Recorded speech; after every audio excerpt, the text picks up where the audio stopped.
Hello, everybody. Welcome back to People of Earth, Season 1, Episode 4. It's my pleasure to introduce you to Mindy Price.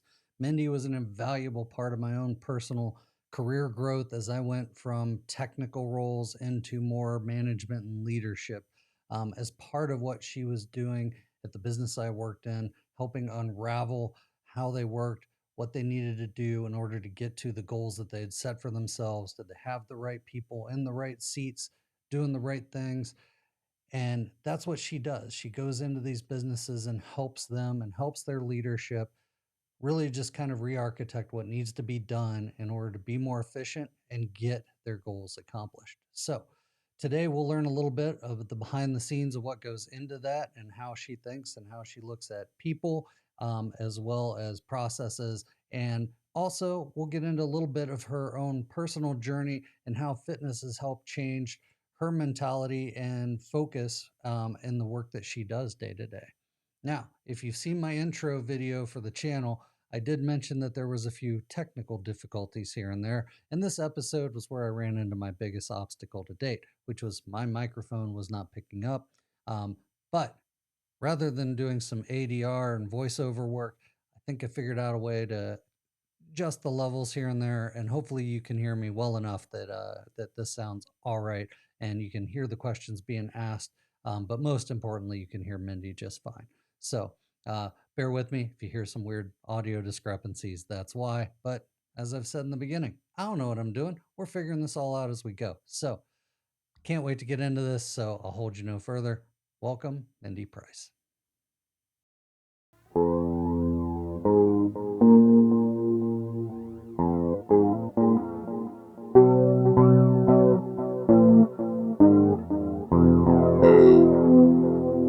Welcome to People of Earth. Mindy Price, welcome to People of Earth. So, thanks for joining us. Just as a way of introductions, I've added a few things up here. I know that are not your proper titles, but things that stuck out to me in the times that I've known you. So, certainly, I've always looked at you as a leader, whether directly or just leading entire organizations and what they go through. Certainly, a change advocate. I don't think you'd argue that one, would you? No, no. Okay. Mentor, I personal reason to put that up there, advisor, and history as a professor. Yes. Very eclectic. Yes. Very eclectic. And it didn't occur to me till I was actually lining up all the guests on this, how many people kind of fit that category that have done so many different roles. So it's great having you here, and I look forward to this conversation a lot. This podcast is all about me just getting to spend some time with friends and get to know you a little bit better. And then on top of that, I'm certain, very certain, with the things that we'll talk about. As you've inspired me, I think other people will be inspired by the things that we talk about. And if they get just one thing out of it, it's worth the time. So. Agreed. Completely agree. So I am kind of surprised you didn't include the master manipulator as one of my titles. Space. Oh, okay. All right. Okay. So influencer, right? Master of change. Sure. So I guess I should say thank you for not including that. Well, you let the cat out of the bag. I didn't intend to have this be my first question of the podcast, but as the first couple guests came on, it certainly fit with the people that I had, and I decided to just let it stick. So, just to ease into things, favorite comic book character? Wonder Woman. Okay. All right, I can see that. Yeah. The strength, the just from the generation that she really came out and led and was a pioneer at that time. So Wonder Woman. She's my girl. Awesome. That one didn't shock me. So, okay. I'll go into topic one, and bridging academia and private sectors and being involved with enterprises and doing what you do now is certainly a pretty big divide. So I was curious, like, both what led you out of academia and into that world, as well as what really helped you starting there into what you're doing now. Yeah, great question. So at the time, so my very first career, I taught elementary school. So my real background in education is true academic in the public school system. In my very first year, see, now you're going to date me, and everybody's going to know how old I am as a result of doing the math in their heads based on this conversation.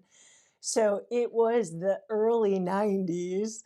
I am mid 50s at this point, but it was in the early 90s. And at that time in the world, there were actually more teachers than there were classrooms available for the teachers.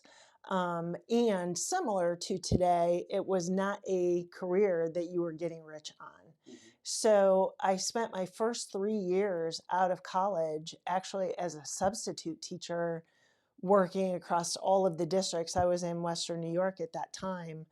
And so doing a lot of substitute teaching, that was the way that a lot of young people just coming out of college trying to get a classroom, that was the goal, get your classroom, right? Yeah.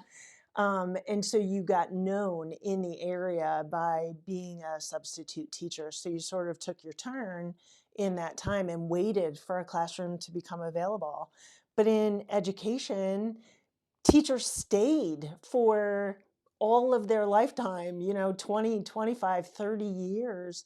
So a teacher would be in a classroom for 30 years before they would actually move on. So I had some of them. yes, yes. Well, it was my intention to never be one of those, but so finally, once I did land my classroom, I thought, here I am. I finally got exactly what I wanted. And at that point, then you have to get your master's degree in order to be permanently certified as a teacher.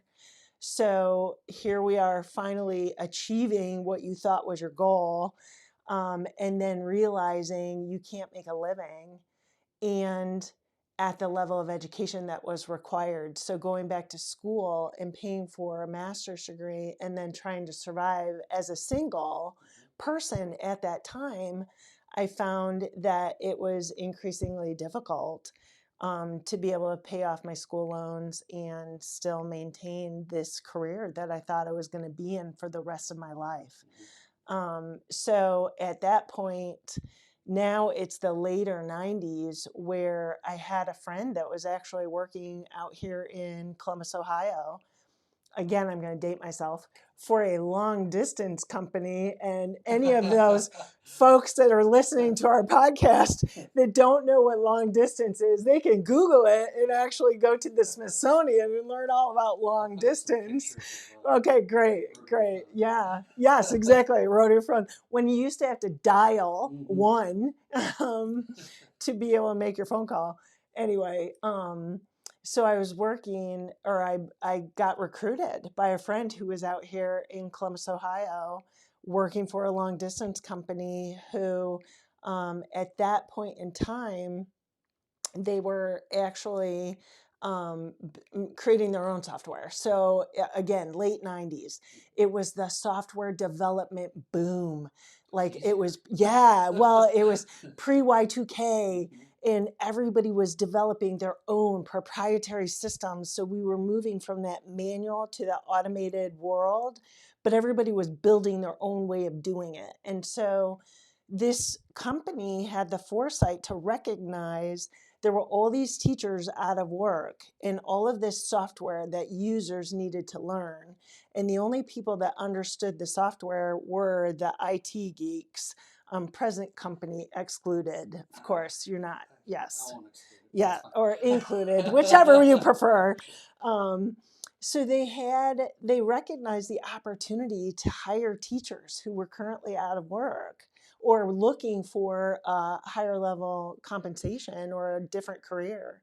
And so they recruited me. They offered double my salary, a whole relocation package. It was really an opportunity that I couldn't turn down for really financial reasons at that point in my life. But looking back, having that experience, because at that time I thought, this was what I was supposed to do. I thought I was supposed to be a school teacher. Like that was what I thought I was going to be.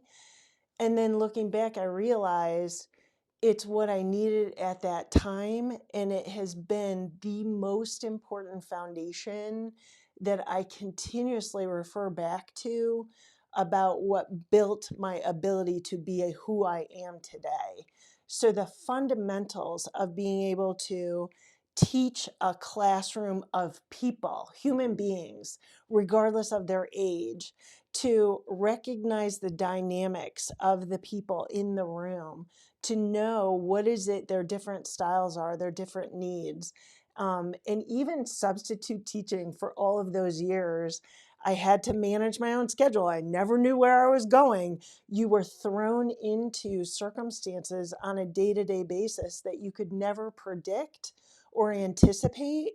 And you just had to build that flexible, responsive ability to navigate whatever was thrown at me. Well, that makes sense too in what you did later, because as a building block, that put you in front of a different audience all the time. That's right. So you had to readapt quickly. That's right. And recognize who was in the room. So you were sizing up dynamics and circumstances and really trying to listen and observe and read, not just the words that people were saying, but the body language and who were allies with who and what was important to people. Absolutely. But it's only in hindsight that you can go back and really recognize, like, in the moment of the late 90s, this is not what I expected my life to be. And then, once you get a little wisdom and maturity, you realize, that was smart. That was really, I wish I could take credit for being deliberate about that. But life really cares what your plans are. That's right. Somehow it works out. That's right. Well, and it means being open to saying yes to opportunities when they arise or appear, even if it wasn't what you thought your intention was. And that probably has been one of the biggest lessons that I carry with me and try to share with others, because I never envisioned myself moving away from my little, hometown, small town. And then here I am in Columbus, Ohio, with all these amazing people in my network of friends. Awesome. Shifting into topic 2, I'm biased on. Okay. So Okay. Say that up front in full disclosure. Uh-oh. I think one of the important things that has given you success in what you do is the ability to help organizations find talent that they already have.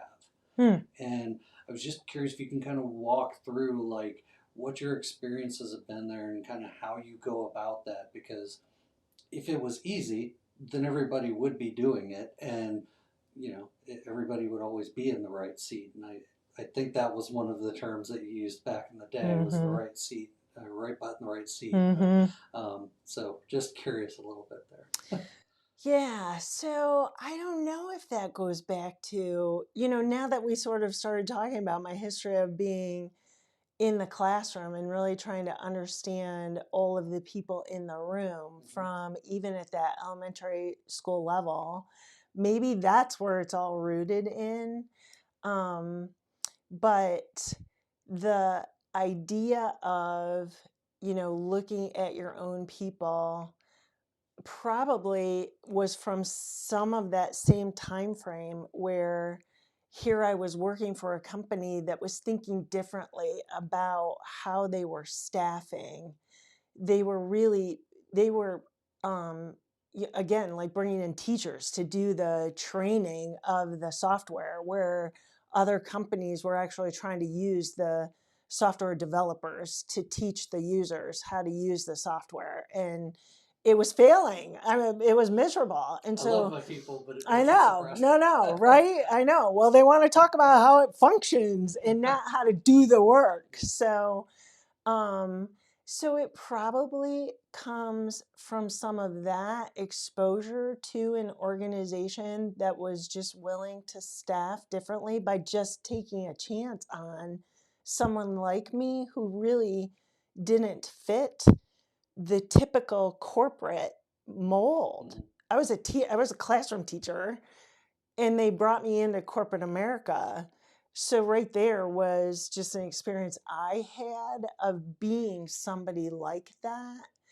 And then in the exposure I would have to the different people through the work that I was doing, it just often you would just trip over people that had great ideas about processes or procedures or circumstances in their day to day that just didn't have a voice or weren't being seen by their leaders and managers. And so that's probably the So just giving them a beginning. platform to talk Yeah, openly. that's right. That's Certainly right. fun. And then trying now in the work I do, trying to get leaders to recognize where that talent is. So in my mind, the hard part isn't finding them. The hard part is getting the organization to then recognize they have them.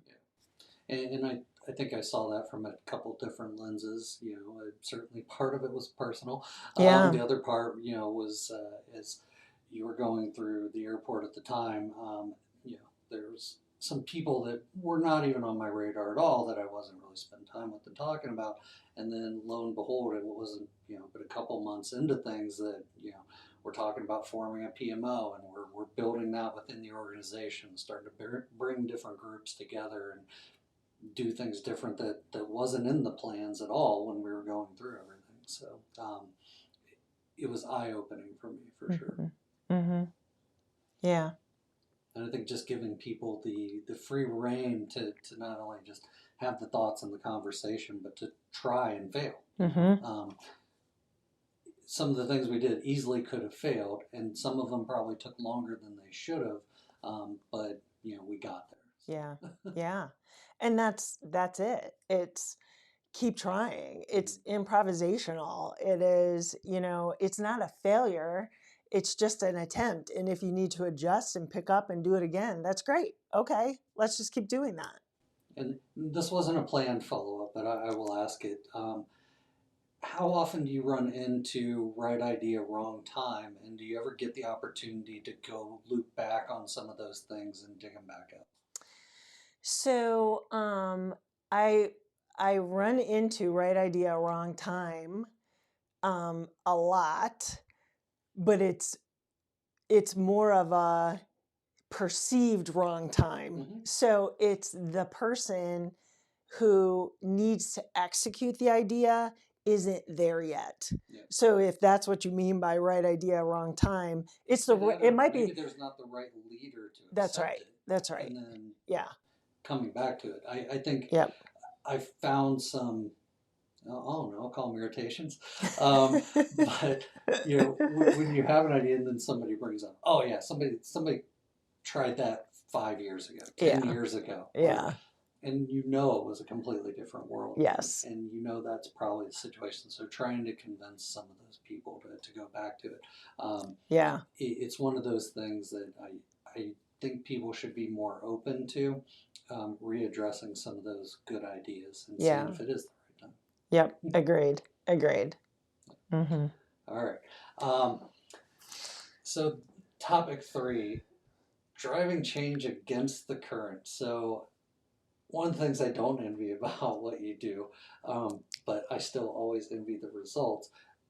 But the process of it is, I know day after day, organization after organization, you are always fighting the current and driving change to people that don't want to participate in it, that don't want to take that step. Mm-hmm. And I was curious how you find the drive to keep that going day after day, year after year, and stay energized. And I've never seen you downbeaten, so I'm curious how you do it. Well, catch me later. It's a really interesting question about, there's so many things about the circumstances too. In full transparency, in the work that I do, there is always a time in every project that I do. And so I'm glad to hear that you've never seen this from me, which means that I am containing it well. But in every project that I do, organizationally or working with a leader from a coaching perspective, or the organization transformation, change management, whatever they are, anything that has to do with human dynamics and trying to do things differently, there always comes a time where I'm working with the client and I see the potential for the circumstances, the organization, the outcome. And then we hit the potential of the leader. And that is the time where then I have to choose to not be more invested in the outcome than the leader's capability to drive it there. So I've had to learn how to manage my own expectations because I am not the leader. I am just coaching the project or the process or whatever. And so there is always the point where I hit it and I have that cold slap reality of, okay, this is all the farther we're going to be able to go from here. You want to get them to the moon, and Yeah, go to Nebraska. that's right. That's right. That's right. In a VW bus, right? So, but then what I will also do is find internal champions. So it's one thing to recognize the limited capacity of whoever the leader is that will, potentially stifle the potential of the entire organization. But there are always those internal champions that I still do have hope and will find. So it goes back to finding those dynamic diamonds in the rough throughout the entire organization that can also be part of that tiger team of people who help with the lift.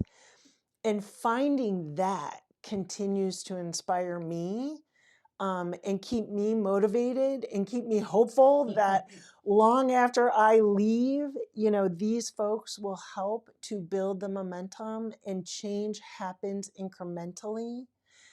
I also am a practitioner of my own work. So I am constantly reading new techniques, learning new ways to understand how the brain works, because really, change is all about what people believe and how they think. So in my background, I have, education as my background, but I also have a degree in psychology. So I'm leveraging both my academic side, but also my psychology side, that master manipulator that I am. But I continue to be a practitioner of my own work. So I'm constantly learning new techniques. And that also keeps me inspired because then I'm practicing something different. So every time I'm with a project or working on with an organization, maybe I've just read something that, okay, well, let's try this time.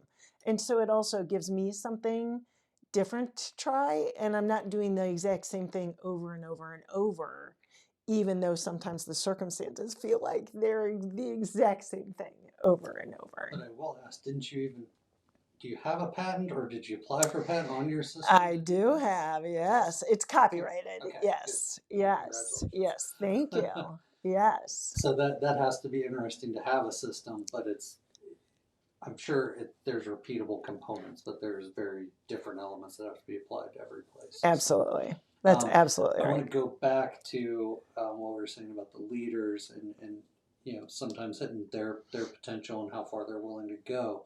Have you ever made a breakthrough where, because of the work that you did with some of the subordinates or surrounding leaders, that they helped in fact push past where they might have been stuck at some point? Yeah, in some circumstances, I have been able to do that. It just depends on the size of the organization.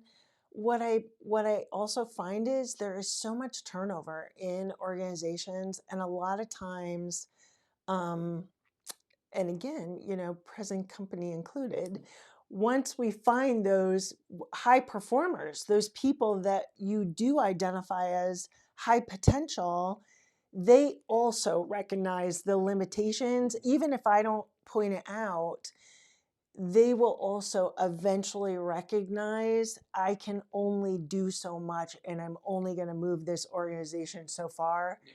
And I'm not the executive.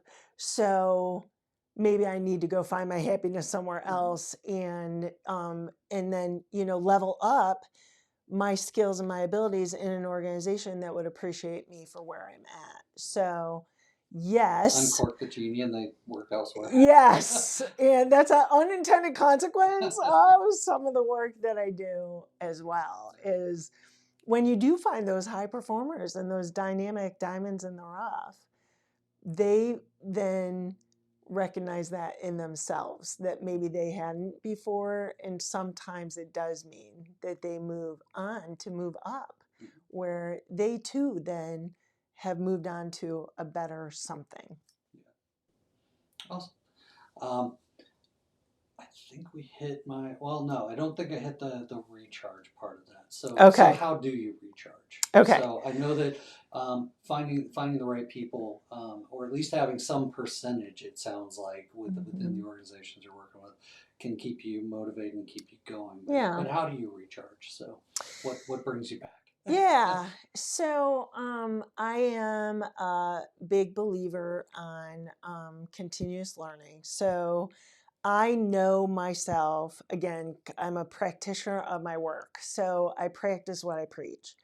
I do try to rest, recharge, recover in whatever way makes sense for how tired I'm feeling. So if I am feeling mentally or emotionally drained, then I know I need to unplug completely, and I will get on my bike, or I'll go for a walk, or I'll do something physically in nature. I prefer to be outside or in the sunshine, or go explore something, go for a hike or an adventure. When I am just completely burnt out from the work I've done, then I know I need a vacation. And that vacation can either be a beach vacation, because I literally need to do nothing except for, beach and swim and eat. Or maybe it's an adventure vacation where we're going exploring, like to Alaska, or something that is a little bit more physically adventurous. But even just sometimes during the week, or even on the weekend, when I can't get away, or when it's not as much of an emotional or mental thing, I really do recharge by reading and learning something new. I love learning something new and then being able to apply it to a circumstance that I am currently dealing with. So I constantly have at least 5 books out of the library or queued up on my Kindle or whatever, that I am often reading more than one at a time, and bookmarking them and writing myself my notes. So do you remember Cliff Notes? The Cliff Notes. So yeah, again, dating myself, but back in high school when you used to not read the book, well, I create my own. So I have a whole library of my own little Cliff Notes of reference material from books that I've read. So or you can also see me creating something in the kitchen. So I also like to dabble a little and do some improvisation and cooking in the kitchen. So it just depends on, do I feel like, being creative, cooking or running or biking or outside or what. But The running and biking, if I recall right, was more, past the midway from where you're at now, like coming into your life. yeah. Do you draw a direct correlation to when you started that to some of the strides that you made in your own career, and your processes and the things that you were doing? It's a really interesting question that no one has ever asked me before. So absolutely. Absolutely. So, physically made a huge transformation in my life, from being a person who was heavier and living a less active lifestyle and really not even paying attention to how I was fueling my body, to really now living a much more active, healthy lifestyle with a mindset of really being focused on how am I behaving? What am I thinking? How am I, what are the things I'm saying to myself, and are they healthy? And how am I actually physically behaving? Is that healthy? So, and then it all, because then you're really practicing what you're preaching too. So it feels more authentic to be able to talk about change and habits in the way we think and talk to ourselves and work with each other. So, yes. I think an interesting element in knowing you as I do, like I can just picture, like as inquisitive you are and all the reading and everything else, that if that wasn't a part of it, then you're either always outputting something or inputting something. Whereas when you do exercise and you're just on a bike for a few hours or running or whatever, Mm-hmm. you're just sitting in your head and you're getting to spend some time thinking in a way that you wouldn't be otherwise. Yeah. So I as you were saying it, it was just like I could see how that would start changing your self realization about what you're doing, what you want to do, etc. Yep. So. Yep. I will often come home from a run or a bike or a walk or whatever and walk in the house and say, well, I solved all the world's problems on that walk. So, and my poor husband will often hide from me as soon as I walk in, because it's a boom, boom, boom, boom, boom, boom. Did you think about this? Did you think about this? And he's wondering, Because you didn't just where, solve your problem. that's right. I solved everybody's problems. But he's like, what? Didn't you just go for a walk? Well, yeah. And I was able to solve all the world's problems. So, and that's a really great point to that too, is it often gives us mental clarity. And it's not just me, it's a tool that everybody can use, especially in this age where we are more connected than ever. And there are statistics that are saying like anxiety levels are continuing to increase. And it's likely because we are constantly connected. We are always checking our phones or watching a TikTok or seeing what's on Facebook. And, constantly the demands on our attention have increased significantly. And people think that is rest, because we're not actually producing something. So we think we have this false sense that that is rest, and it really isn't. Yet you're sitting there and you're getting aggravated and your body's tensed That's up right. and you're not relaxing. That's right. And your brain is not resting at all. Your brain is not resting. So it really is a valid practice to put it down and go outside. So I'm not talking about running and walking with my phone, right? So I actually put them away. And music, right? Occasionally. yeah, occasionally. Yes, yes. Although I can't solve all the world's problems if I'm, listening to Michael Jackson's Beat It while I'm running, because that is a good tempo to run to. It's all about the pace. That's right. That's right. Yep. Yeah. Yeah,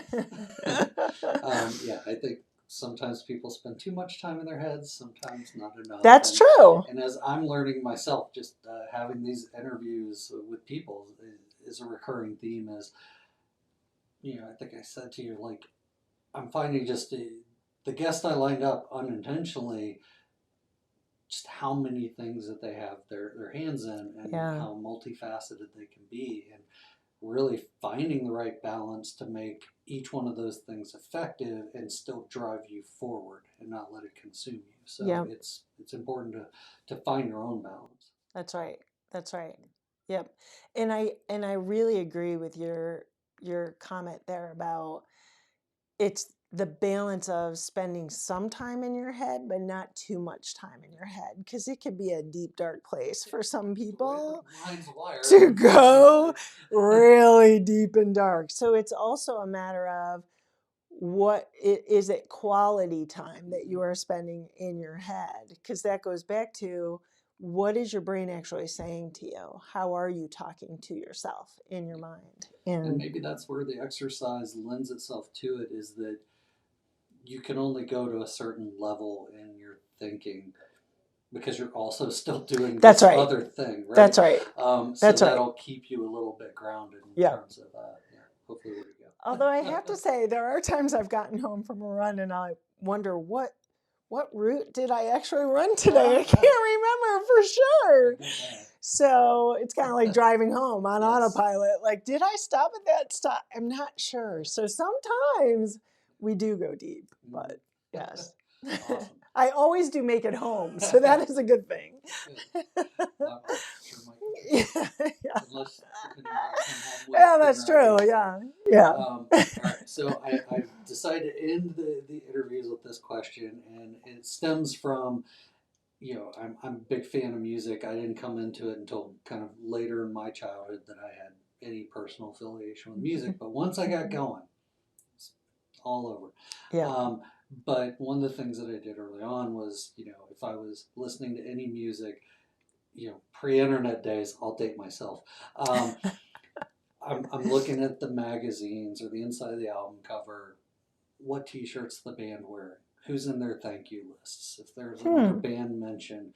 I'm looking for who inspired those artists, and then I would follow that trail, and that's led me to so many great artists, right? And so as you're sitting here and have inspired me, I want to give you the opportunity to share some of your inspirations. So who are some of the people, the artists, etc., that have really kind of driven you, and when you just need a reignition of some motivation, or if it just sent you off another direction, who do you want to give shout outs to that people may not have heard of, and can follow that trail? Yeah.